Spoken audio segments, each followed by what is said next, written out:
Hi, I'm Bob Brown, the News Director with Chippewa Valley Community Television. Today we're debuting a brand new program in which we're going to be featuring the culinary talents and exploits of some of your neighbors here in Eau Claire and the surrounding area. Our first episode is featuring Cheryl Feedy. Cheryl is a native of Watertown. She's been living in Eau Claire since her college days. We won't get into how long ago those were.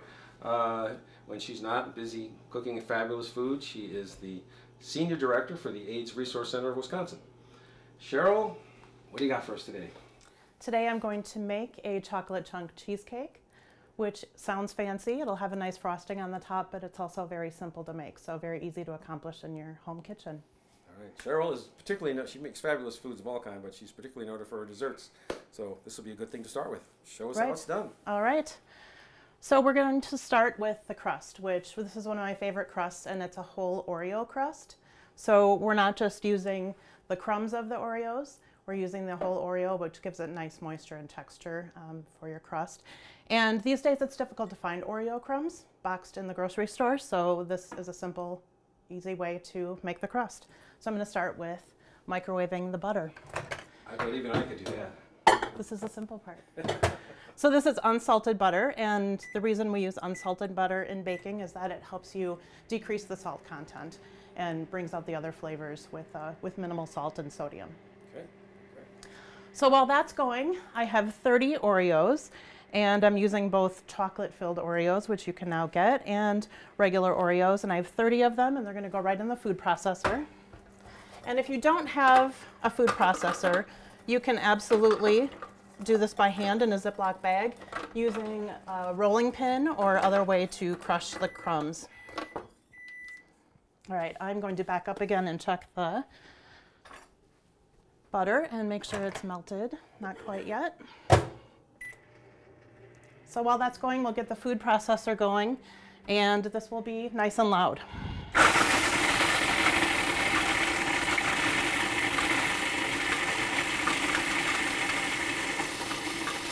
It doesn't take too long.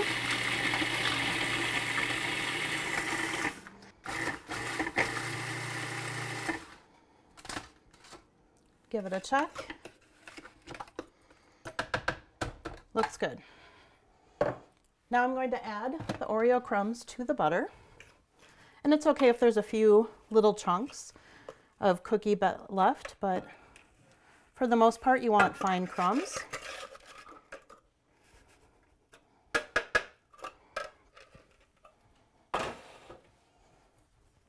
And then you're just going to give it a nice stir and make sure all of the crumbs get moistened.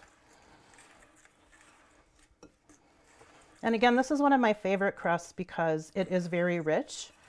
And any kind of cheesecake that has chocolate in it, it's a good base. Obviously, there's a lot of different kinds of crusts you can do. You can do a shortbread crust, a graham cracker crust is typical.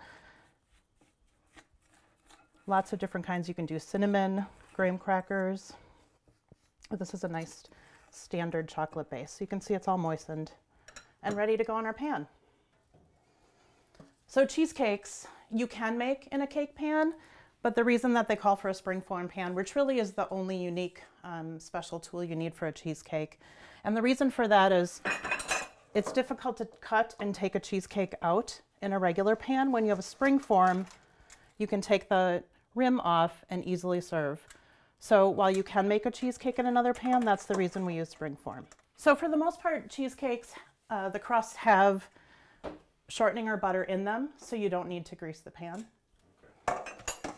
It'll lift out easily at the end. And while I'm getting this ready, I'm going to get the oven on.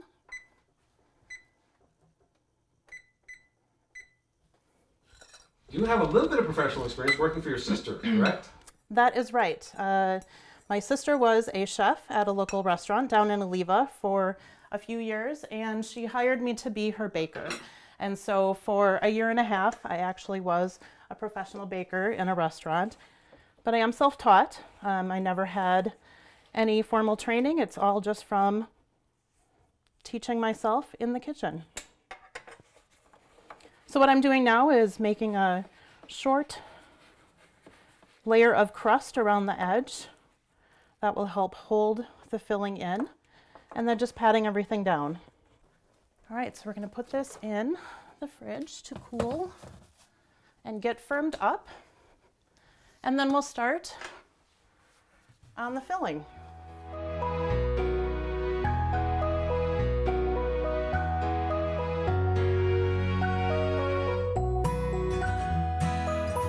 All right, so next we're going to prepare the filling, and I am going to use a stand mixer, but it's not required. You absolutely can use a hand mixer for this, or with really strong arms, you could mix it by hand.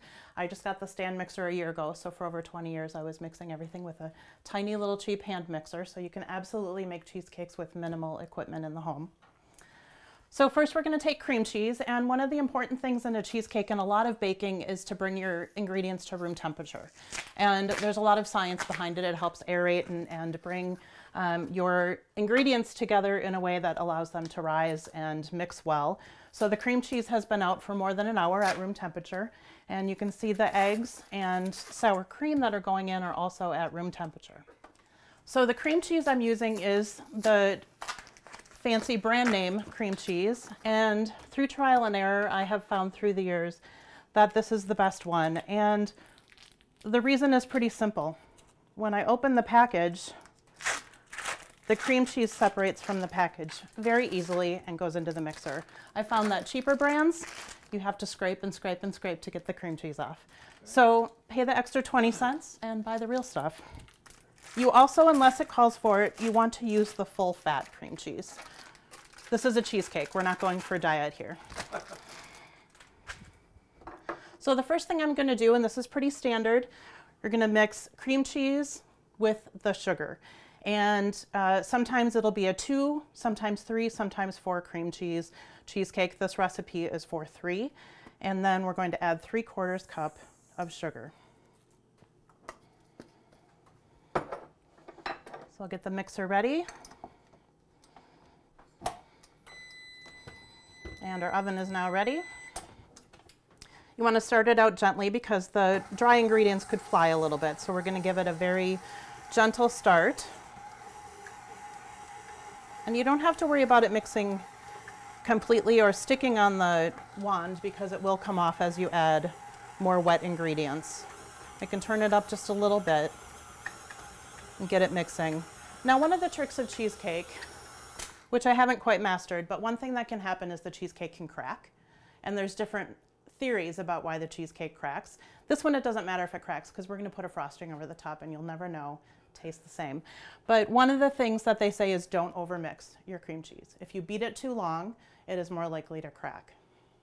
Right. And I'll show you a tip at the end too for trying to prevent cracking from happening. So our next step is adding the eggs, and eggs help the cheesecake to rise. And I'm going to add the egg while I'm mixing, and we add the egg one at a time. If you're not confident about shells breaking, you could crack them ahead of time into a bowl. After 25 years of baking, I'm pretty confident that I can keep the shell out. And we're going to make sure that we get all the egg white in there as well to help it rise. And then you want a spatula along the way to help you scrape down the sides of the bowl and get everything mixed in completely. So I'm going to turn it up just a little. So this is a standard cheesecake. It's going to have cream cheese, it's going to have sugar and eggs, and then other things can go in it. In this one, it has some sour cream. Sometimes there'll be some ricotta cheese in your cheesecake, and sometimes some whipping cream. Just different recipes call for different flavor adds. And then this one, we're also going to be adding chocolate chunks to it. Obviously, there's millions of kinds of cheesecake and flavors, different things that can go in. I was telling Bob earlier, I think I've probably made over 100, maybe even more types of cheesecake in my life. Any horror stories where you tried some new ingredient and it turned out to be a terrible decision? I have, my horror story is that one time at the restaurant, I made the whole cheesecake, had it in the oven, and realized I never added the eggs. And I didn't know what that meant, except it probably wasn't going to rise. So I quick Googled what it means if you don't add eggs to a cheesecake, and it turns out that the flavor is similar, you just have a flatter cheesecake. So my sister, the chef, and I brainstormed, and we made a parfait out of it instead of serving it as a cheesecake. So that's my best horror story, and it's not too bad. It took a little creativity, but we were able to use it. So you say you make many different flavors. Do you have a personal favorite?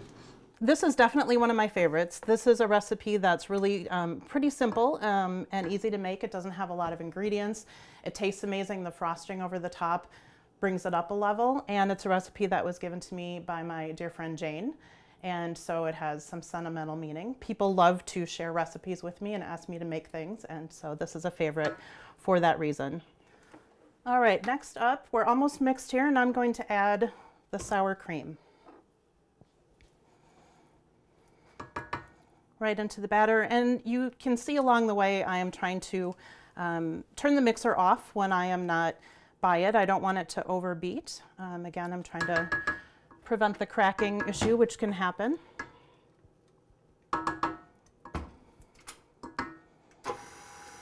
And this is our final wet ingredient.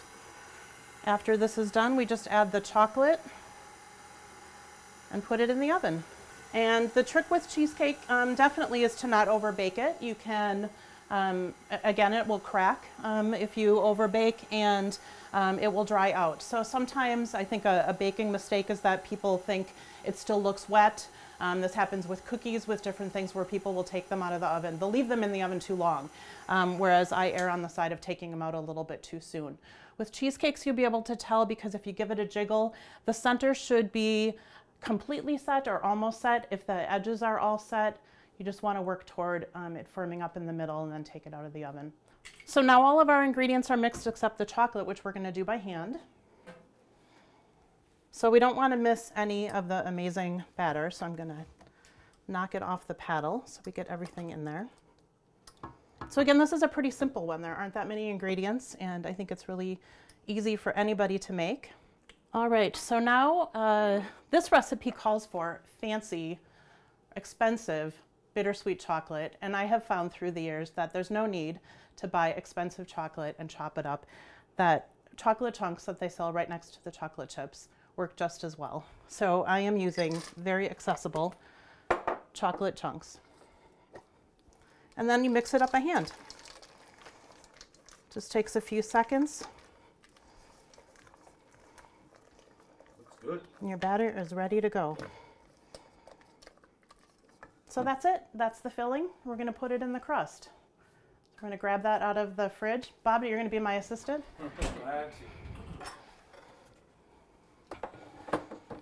All right, so simple process. Our crust is all ready. You can touch it and feel that it's very firmed up from being in the fridge. It's not warm anymore. It's not going to preheat our batter. That's going to go right in. Some cheesecakes will have, double, triple the amount of ingredients we just used. So again, this is a nice, simple one, and yet still very tasty. I don't want to miss any chocolate. And then we're just going to smooth it out. Get it as even as we can.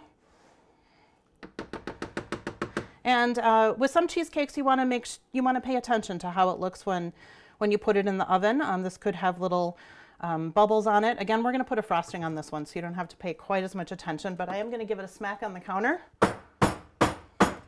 Help even it out a little. And then it's ready to go into the oven. So I've preheated the oven at 325. 325 to 350 is typical for a cheesecake. And then this one, because it does have a high butter content in the crust, I do have a little bit of aluminum foil down to catch the butter. That will drip out during baking. So now it'll be in for 45 minutes. I'll check it at 45, give it a jiggle, see if it feels firmed up, maybe a few more minutes. Another trick with cheesecake is when it's done, you think it's almost done, but you'd like to leave it a little longer. Just to get it to firm up, you can crack the oven, turn it off, let it continue to cook a little just at the ambient temperature with the oven off, and then take it out. So I'll set my timer. And then we'll show you how to frost it.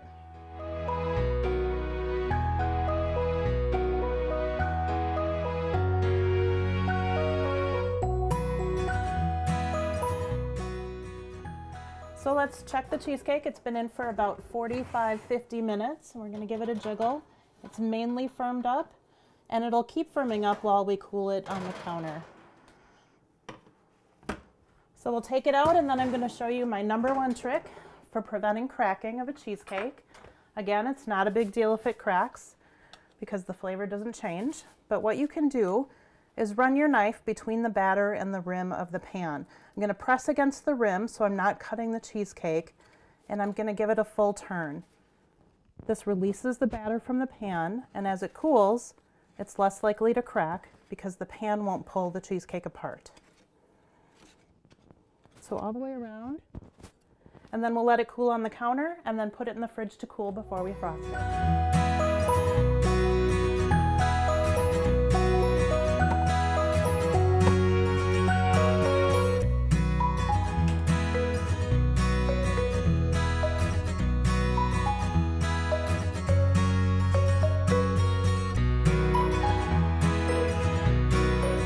All right, so now we'll get our cooled cheesecake out of the fridge and get our frosting on it.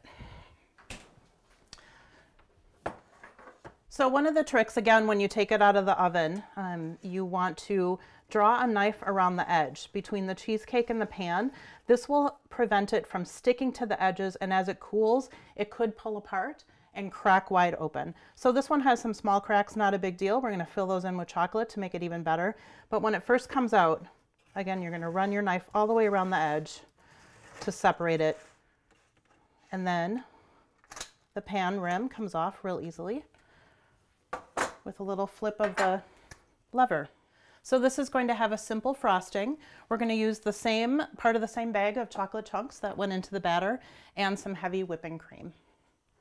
So we're going to do this on the stovetop. You can also do it on the microwave, in the microwave, where we're going to be old school. And we're going to warm up the whipping cream until it comes to a simmer. How long have you been making cheesecakes? I've been making cheesecakes for about 20 years, and again, self-taught. Just experimented with different recipes, and now I get requests for different ones to make and try new flavors all of the time. I'm going to make a tiramisu cheesecake for a party in a couple of weeks. Now this cheesecake you make cheesecakes for nonprofit groups in Eau Claire, in the local area, to help raise funds and things like that? I do. I often bake and sell them not for money, but for charity. So, for example, I work for the AIDS Resource Center of Wisconsin, and one of our big fundraisers is AIDS Walk. And so I will make desserts and sell them to people for charity. Part of this cheesecake I'm actually going to sell for Feed My People Food Bank. All right, so it's coming to a simmer. It's warmed up, not boiling, and now I'm going to add my chocolate. Again, you can use fancy chocolate. I'm just using a bag of chocolate chunks, and this is a ½ cup, and it's going to melt pretty quickly.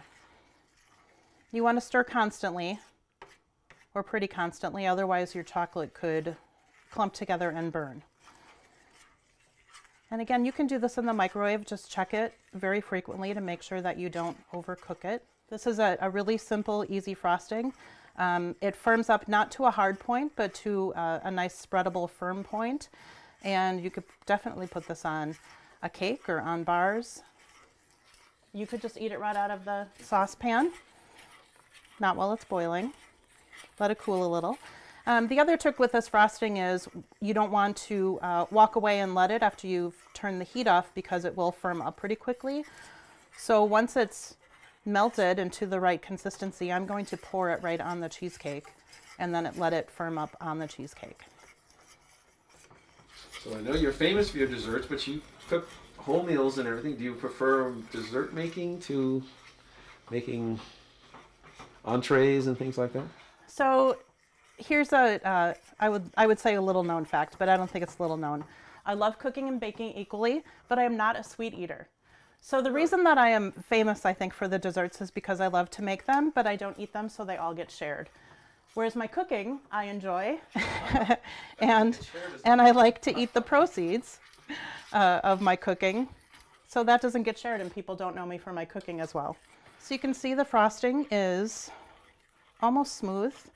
I've taken it off the heat, and now I'm just working out the last of the chunks. So now I'm just going to continue to stir it off the heat just for a few minutes to cool it a little bit so it doesn't go on simmering hot onto the cheesecake. Now if I let it too long, it would start to firm up in the pan. So now I've worked some of the heat out by stirring and letting it release, and I'm ready to put it on my cheesecake. If it falls over the side a little bit, that's okay too. Can't get too much on there.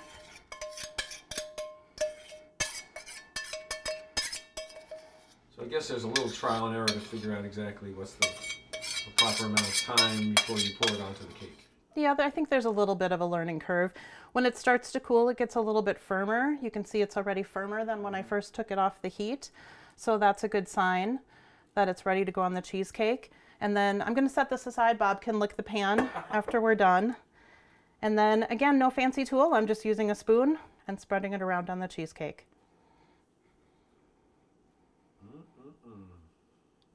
And again, you don't have to be precise. You can let it drip down the side. It's going to go over there. That's absolutely fine. More cheesecake for the slice. More chocolate.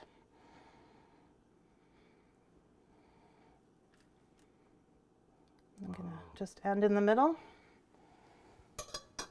That's a chocolate chunk cheesecake with chocolate frosting.